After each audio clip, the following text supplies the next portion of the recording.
If you're a filmmaker, you've probably thought about starting a YouTube channel. However, you've probably heard that the hardest thing to do is get your first 100 subscribers. If you give me 60 seconds of your very precious life, I'm going to give you a 3-step plan on how you can get there, given that I've just done that over the last 2 weeks, including one secret, one hack that nobody else is telling you.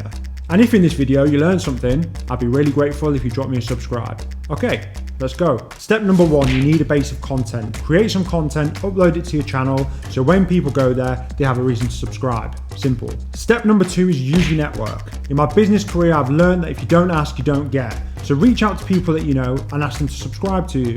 And the final one, the secret ingredient, you need to promote yourself. As a business owner, we do this for clients 2 ways. Number 1, through your social media channels. Number 2, use YouTube's advertising platform to put your content in front of an audience that's interested in seeing it, like filmmakers. So there you go, how to get to your first 100 subscribers in 60 seconds. Like the video and subscribe too, and leave a comment. Cheers. Thanks. Bye.